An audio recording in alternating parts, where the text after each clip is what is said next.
2 leaders, 3 leaders who went to LOE, but they weren't trained for their, what is it, Pressurized fuel? Yeah. Yes, Oh, pressurized pressurized fuel. fuel. They didn't have it. Yeah. So now they're bringing the pressurized fuel back to with LOE. But are they going to offer just courses for that? Your district should be able to do that, provide that for you. Okay. Yep. Because At our roundtable meetings, a lot of times in New Horizons District, after the regular roundtable, there will be a training session on pressurized fuel. Okay. Now, pressurized fuel you only need on council properties. So if you go to a state park, then you don't need the pressurized fuel toasted shit. And that would only apply for the adults anyway, because your Cub Scouts won't be using pressurized fuel. Right, but like I said, they went to the LOE training, 3 of ours, expecting to also get that, and it didn't happen. Yeah, when that was changed, there was a lot said about it. Yeah. It's like everybody thought, like, that's going to be all-in-one training, I get everything I need to know, I'll get all the cards and everything. It's like, oh, we're not doing that now.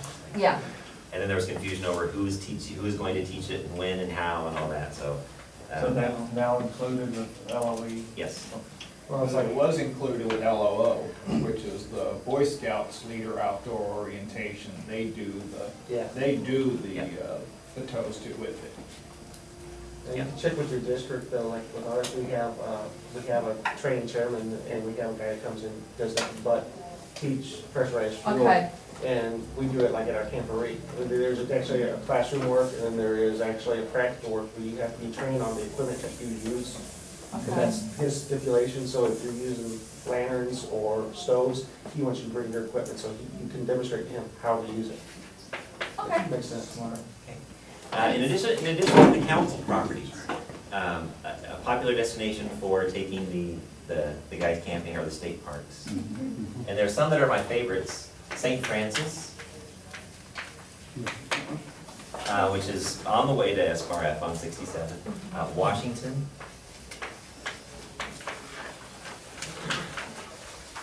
St. Francis, isn't that near, or doesn't it have a cave near there? Or? There's caves now, right? Yeah, there are caves. Yeah, it's in that. All these are in that same part of the state. It's kind of southwest of right here.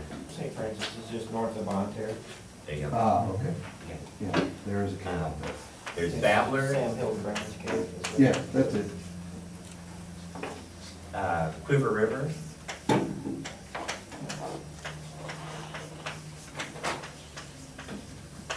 Han. Now, in addition to the formal campgrounds, the places where you rent by site, all of these have special scout areas. Oh, there's Onondaga. Oh, Onondaga. Onondaga Does Onondaga is have the special scout areas? Yeah, it's a special use area. Merrimack does too. Yeah. Merrimack is more of a group campsite, group area, large group area, but Onondaga has one specifically for scouts. Right. That it's about a mile or 3/4 mile off back into the woods. You can drive right to it, but it's away from the rest of the public. Okay, so other than the individual slots, and if you have only a couple of people going, get a couple of slots, that's fine. But these have the scout areas, and they're not as developed. Some of them it's kind of a hike to the facilities, but you're set off, and it's kind of open. It's set off from the regular campsites. So you don't have like the weekenders with their. There's not anything wrong with the big trailers and stuff, but they have electrical hookups and they're watching TV and stuff like that. This gets you away from those. Again, not that there's anything wrong with camping that way, because the whole point. Sometimes you'll get grief about it's like, oh, you brought an air mattress. It's like, yeah. It's like my rule is if you pack it in, you can use it. The point is to be comfortable in the outdoors. This roughing it business. I mean, there are different levels of camping. There's car camping, which most of our camporees are, which you pull basically right up to the campsite. And it's like, take whatever you want. As long as it fits in the car, you only have to take it 30 feet.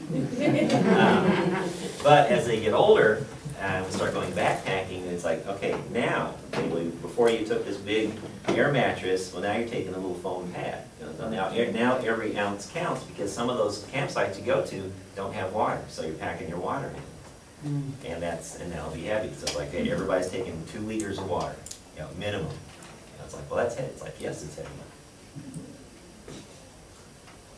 You know, so, you know, it's very interesting, but there, you know, the different levels of camping, and the farther you go, the more high-tech your gear becomes. So that, you know, it's like, well, if I'm only going so far, I'm taking a one-burner stove on a propane canister. And if you're going farther, it's like, okay, now I'm taking a little tiny stove with a butane cartridge, you know, and so the weight really matters the farther out you're going. At these parks, individual slots you can play, or when you use the scout areas, unless they've changed it, it's like $1 a head. So you can take a huge group, doesn't cost you nearly nothing. In addition to that, they have programs. Like the question then becomes like, well, what do you do once you go camping?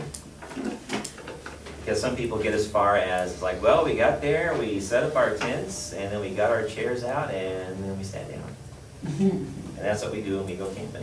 It's like, well, you can do that. But there are nature programs. You have the naturalists. Last year at St. Francis, they had a, what's it called? Owl prowl, where they had one of the naturalists come down. They talked all about owls, and then they took a night hike.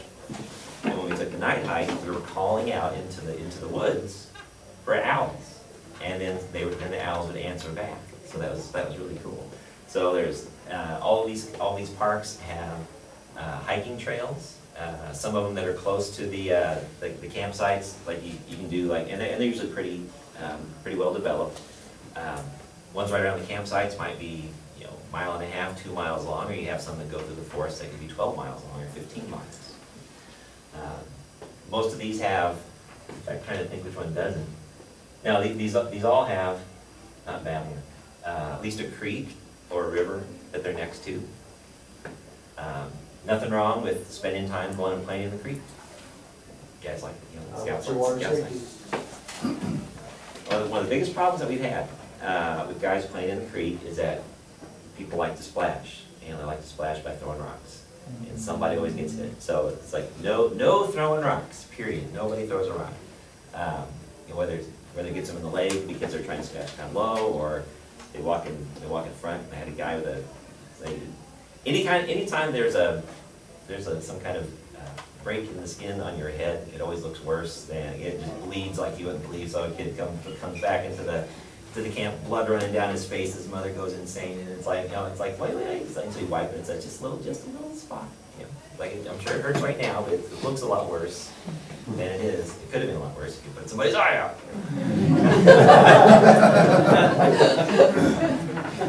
Nobody ever heard that before, did you? Sounds worse. Other thing, so there's an owl prowl, Onondaga Cave. I had a really neat bat program.